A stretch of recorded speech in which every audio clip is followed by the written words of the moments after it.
Number 10.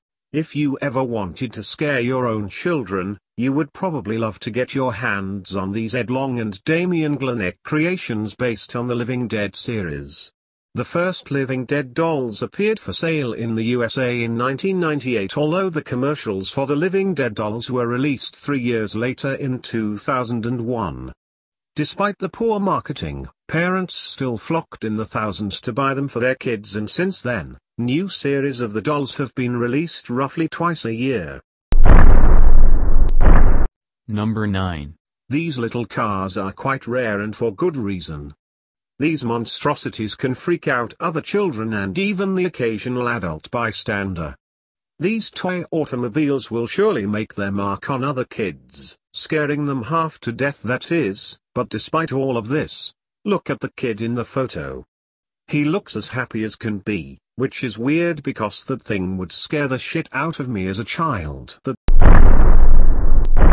Number 8. So most toys are cuddly and friendly looking, but that's not the case for this one. Buy this killer owl for your kid and he or she can embrace cruelty and violence to animals from a young age. With a tagline on the box reading "with 4 magical tasks and 3 adorable animals to impale," surely parents didn't see this before buying it for the young ones. Number 7. You're probably thinking this toy looks similar to the Toy Story severed head robot. It's called the Placebo Customs Ghost Girl, and what is even more creepy about this doll is that inside an LED lamp makes it glow in the dark. Parents from all over America complained that the toy would give their children nightmares every night for weeks on end. I wonder why.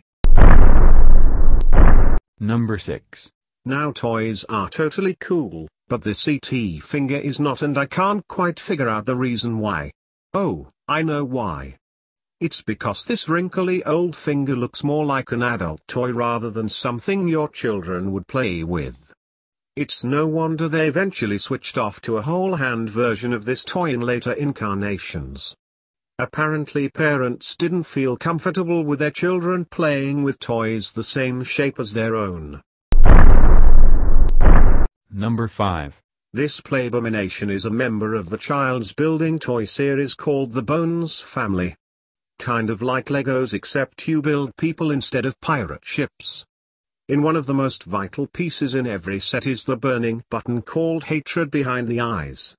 The family included skinny sister Ginny Bones, their dog Ham Bones, and Trombones the horse.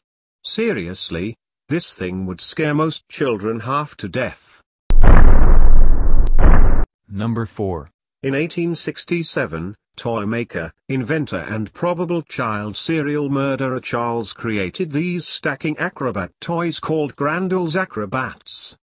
These leering pasty-face performers looked least like fun-loving tumblers mid-routine.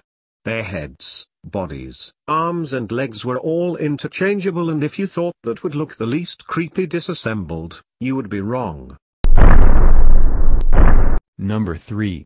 A simple banging monkey toy is a mechanism detection of a monkey holding a cymbal in each hand. When activated, it repeatedly bangs its cymbals together and in some cases bobs its head, shatters, grins, does flips and more. A Japanese company manufactured the classic cymbal monkey during the 3 decades of 1950s, 60s and 70s under the name Musical Jolly Chimp, and they could also symbolize emptiness and stupidity, not to mention pretty creepy. Number 2. Just showing this to a kid has to be some sort of crime, or at least on par with giving them a pipe to smoke. It looks like the thing is practicing breaststroke, but honestly nobody builds a weird toy like this and thinks yes, kids will definitely love this.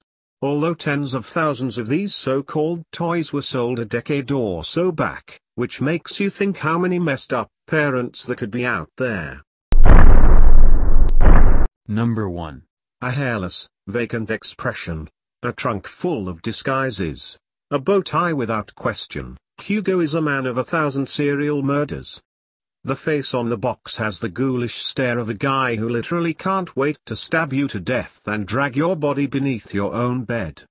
He's even wearing disposable clothing, presumably to be wrapped around severed limbs to keep them from bleeding all over the box that he comes in. Quite creepy if you ask us.